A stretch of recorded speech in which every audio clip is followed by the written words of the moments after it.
Now, I don't know what happened. I have no idea what happened with Vince and the Prince or the King or whoever it is who was put. Hey, how's it going, folks? Well, AJ Styles has broke his silence in regards to what happened this past weekend in Saudi Arabia with the travel issues between the WWE stars getting back home. And he really said that a lot of people blew it out of proportion, but at the same time, he doesn't know what happened between Vince McMahon and the Prince, as that's not his job to know. He said he was safe. He said that there was an actual issue from what he was told, and it was a little bit weird that there was a fueling guy who had to go home, and then there was an issue where the pilots, they couldn't continue to fly due to their shift length, which is something that does happen in the airline industry. But he did go in depth as best as he could in regards to what happened in Saudi Arabia. He also did state, which was interesting, that he's not going to throw WWE under the bus. And this is what he had to say today on Mixer as he was streaming some gaming. Give you the whole rundown if you guys want to appreciate those sparks. So we were supposed to leave after the show. We got to the airport. They weren't letting us board. What was the problem? Not real sure. I heard there was a fuel truck in the way, and the guy who drove the fuel truck had left to go home. I know. This makes no sense. Why would the fuel guy, why would he leave if he knows he's got a plane that's leaving? Doesn't make much sense. Then there were some paperwork issues. And then finally, after at least 4 or 5 hours, we get on the plane. Then they found something going on with the fuel, something or another. It was broken. Now, people can say what they want. No, it wasn't broken. I don't know.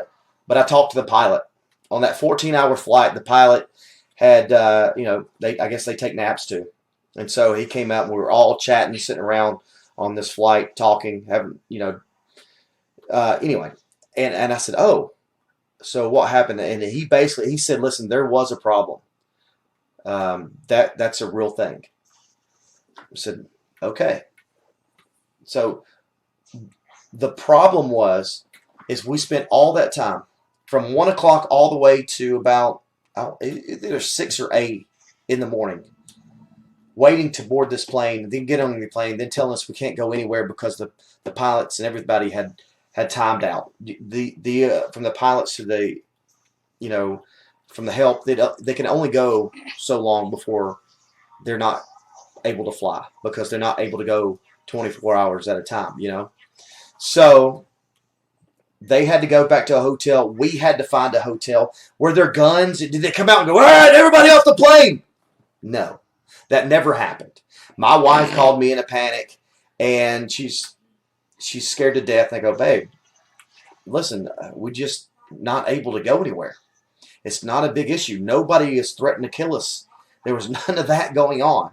Nobody was going to get murdered or anything like that. Any of that never happened. There was no threat of physical harm or anything like that. We just got to go find a hotel. And I got to tell you, I had the best sleep of my life in this hotel because I hadn't slept because of jet lag. So, Blood Assassin, thanks for the host. Appreciate that. So, I know it sounds worse than it was. It's almost blown up to as if, we were on the verge of being killed. That wasn't the case. Now, I don't know what happened.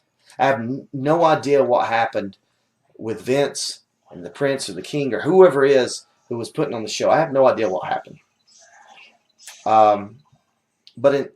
That's not my job to say anything.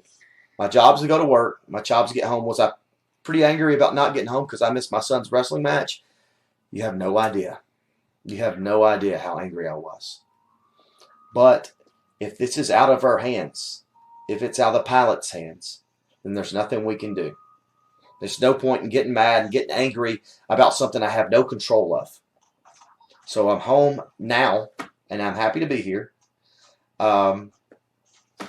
we'll find out as we go along why things happen. They will, or we won't. I don't know what's going to happen going forward. Um, it's just going to be what it's going to be, and I'll deal with it when I need to. But I'm not going to throw my WWE under the bus either. That's not how I work. I'm a guy who is committed to making the best product that I can, and it's not going to do me any good to throw good people under the bus. There are a lot of good people that work for WWE, and I will not make them look bad. There were a lot of people that were on that plane with me. So until I know more, I'm not going to say any more. I'm not going to say anything negative. That's not who I am as a person. And if I did find out and I was offended, I will go to the source. Believe me on that one. So can we just like get past this whole Saudi Arabia thing and let me hang out with my phenomenal family? Because believe it or not, I wish that I'd been able to talk to you guys while I was over there. I wish I was able to blow some steam off talking to you guys, playing some video games.